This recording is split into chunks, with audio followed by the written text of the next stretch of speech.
નમસ્કાર. આજે આપણે વાત કરીશું મહારાજા જયસિંહ દેવની. એ જ રાજા જેમને આપણે બધા પતાઈ રાવણ તરીકે ઓળખીએ છીએ. આ કોઈ સીધી સાદી વાર્તા નથી હો. આ તો એક એવી ગાથા છે જ્યાં ઇતિહાસ અને લોકવાયકાઓ બંને સામસામે આવીને ઊભા રહી જાય છે. તો સવાલ એ છે કે એક રાજા જે અજયી ગણાતો હોય એનું પતન કેવી રીતે થાય? શું એ કોઈ યુદ્ધમાં હાર્યો કે પછી કોઈ દૈવી શ્રાપ એને નડી ગયો?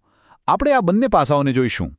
એક તરફ છે ઇતિહાસના પુરાવા અને બીજી તરફ છે પેઢીઓથી ચાલતી આવતી દંતકથાઓ. ચાલો આ ગૂંચ ઉકેલવાની કોશિશ કરીએ. સારું, તો વાર્તાની શરૂઆત ક્યાંથી કરીએ? ચાલો સીધા 15મી સદીમાં જઈએ. એ સમયે જ્યારે પતાઈ રાવળનું શાસન હતું અને પાવાગઢનું ગૌરવ ચરમસીમાએ હતું. પતાઈ રાવળ એ માત્ર એક રાજા નહોતા. એ ચૌહાણ વંશના છેલ્લા રાજપૂત શાસક હતા, જેમણે પાવાગઢના એ શક્તિશાળી કિલ્લા પરથી રાજ કર્યું. વિચારો, આખા વંશના છેલ્લા શાસક. આ એક જ વાત એમની વાર્તાને કેટલી બધી કરુણ બનાવી દે છે. જરા એ સમયની કલ્પના તો કરો.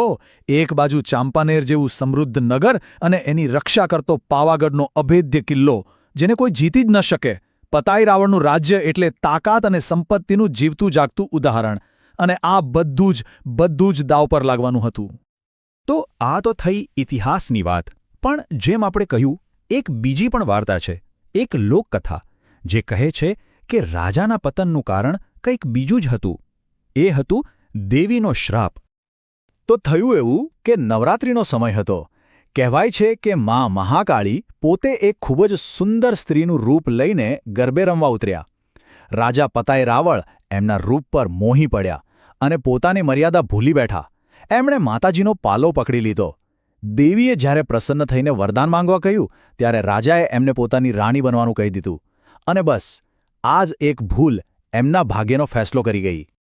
ક્રોધિત થયેલા દેવીના મુખમાંથી જે શબ્દો નીકળ્યા એ કોઈ સામાન્ય ચેતવણી નહોતી. એ તો પાવાગઢના ભવિષ્ય પર મોહર મારતી એક ભવિષ્યવાણી હતી. તારા રાજ્યનો નાશ થશે. તો એક તરફ આ શ્રાપની વાત છે. હવે પાછા ઇતિહાસ પર આવીએ અને જોઈએ કે આ શ્રાપને હકીકતમાં બદલનાનું પરિબળ કોણ બન્યું, જે કિલ્લાના દરવાજા ખખડાવી રહ્યું હતું. જુઓ, અહીં બે મોટી તાકાતો સામસામે હતી. એક બાજુ હતા પતાઈ રાવળ, જે પોતાના પૂર્વજોના રાજ્ય, પોતાના સન્માન માટે લડી રહ્યા હતા. તો બીજી બાજુ હતો ગુજરાતનો સુલતાન મહમૂદ બેગડો. એને ચાંપાનેર જીતવું હતું. એને એક નવી રાજધાની જોઈતી હતી. અહીં તો ટક્કર થવાની જ હતી. અને ટક્કર શરૂ થઈ. સુલતાન મહેમૂદ બેગડાએ પોતાની આખી સેના સાથે આવીને પાવાગઢના કિલ્લાને ઘેરો ઘાલ્યો. આ કોઈ 2-4 દિવસની વાત નહોતી. આ એક લાંબો, કંટાળાજનક અને બહુ જ કઠિન ઘેરો હતો. અને હવે આવે છે એ અંતિમ યુદ્ધ, એ ઐતિહાસિક ક્ષણ જ્યારે પાવાગઢના ભાગ્યનો ફેસલો થવાનો હતો. આ બધું રાતોરાત નથી થયું. જુઓ, 1480ના દાયકાની શરૂઆતમાં જ સુલતાને ચાંપાનેર જીતવાના પ્રયત્નો શરૂ કરી દીધા હતા.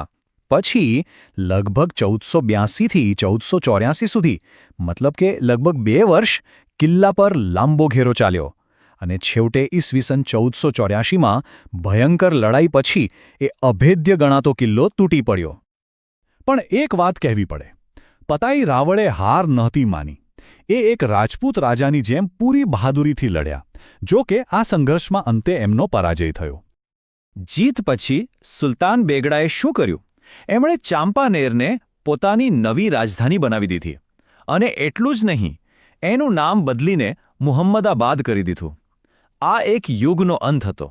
સત્તાનું સંપૂર્ણપણે હસ્તાંતરણ થઈ ગયું હતું. તો સદીઓ વીતી ગઈ. પણ શું આ વાર્તા ભૂલાઈ ગઈ? ના, બિલકુલ નહીં. આજે પણ એ એક દંતકથા બનીને ગીતોમાં જીવી રહી છે. આપણામાંથી કોણ નવરાત્રિમાં ગરબે નથી ઘૂમ્યું? અને આ પંક્તિ તો લગભગ બધાએ સાંભળી જશે. પાવા તે ગઢથી ઉતર્યામાં કાળી રે. આ ગરબામાં આ જ આખી વાર્તા વણાયેલી છે. આ જ રીતે ઇતિહાસ અને દંતકથા આપણા લોકસંગીતનો હિસ્સો બની જાય છે. તો અંતે પતાઈ રાવળની આ વાર્તા આપણને શું શીખવે છે? એમના વારસાના 2 પાસાં છે. એક તરફ એ 15મી સદીના એક રાજપૂત રાજાની હારનો ઐતિહાસિક દસ્તાવેજ છે. તો બીજી તરફ એ સત્તા, નમ્રતા અને ભક્તિ પરનો એક એવો બોધપાઠ છે જે ક્યારેય જૂનો નથી થતો.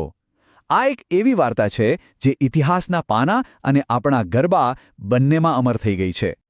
અને છેલ્લે એક સવાલ સાથે આપણે આ વાત પૂરી કરીએ. પતાઈ રાવણનું રાજ્ય, એમની તલવાર, બધું જ સમયની ગળતામાં ખોવાઈ ગયું. પણ એમની વાર્તા? એ તો આજે પણ જીવન છે. તો પછી ખરેખર વધુ શક્તિશાળી શું છે? રાજાની તલવાર કે પછી એક અમર કથા,